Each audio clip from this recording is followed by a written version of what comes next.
We all feel it, that quiet ache of being alone, a sense of disconnection, a phantom limb where a community used to be. Today, we call it loneliness.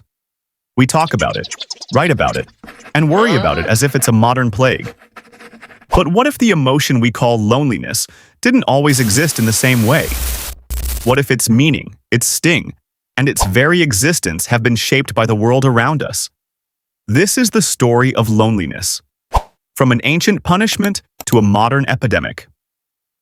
For much of human history, loneliness was a paradox. The threat of being truly alone was so terrifying that it was used as a form of capital punishment. In ancient societies, your identity wasn't your own. It was defined by your tribe, your clan, your community. Being cast out wasn't just a social problem, it was a death sentence. To be banished from the group was to be left to the mercy of a dangerous world, stripped of protection, food, and purpose.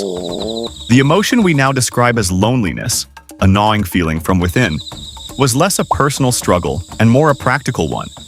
You weren't lonely. You were simply alone, a state that was dangerous and undesirable. There was no romantic notion of solitude. There was only the cold, hard reality of survival. The idea that a person could feel profoundly isolated while being surrounded by others was almost impossible. Until something changed. The Great Divide began with the Industrial Revolution.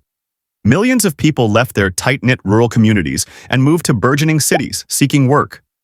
For the first time, you could be completely anonymous. You were no longer John, the carpenter's son from a village of 50 people. You were one of millions, a face in a sea of strangers. This created a new kind of space, one that was physically crowded but emotionally empty. This is the moment when loneliness began to transform. It was no longer just the fear of being exiled, it became the gnawing feeling of being alone in a crowd. Writers and poets of the era started to grapple with this new, internal sense of isolation. They began to explore the idea of a spiritual or emotional separation, separate from any physical distance. Loneliness was no longer a state, it was an illness. Now, fast forward to the digital age. We are more connected than ever, yet paradoxically, we report feeling more lonely than ever before. Social media, designed to bring us closer, has created a new kind of distance.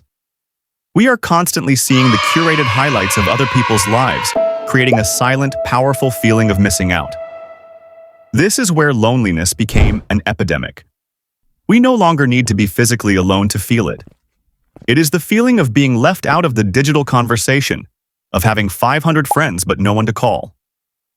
The ghost of our social past haunts us as our brains, evolved for small, tight-knit communities, struggle to adapt to a world of constant, yet superficial connection.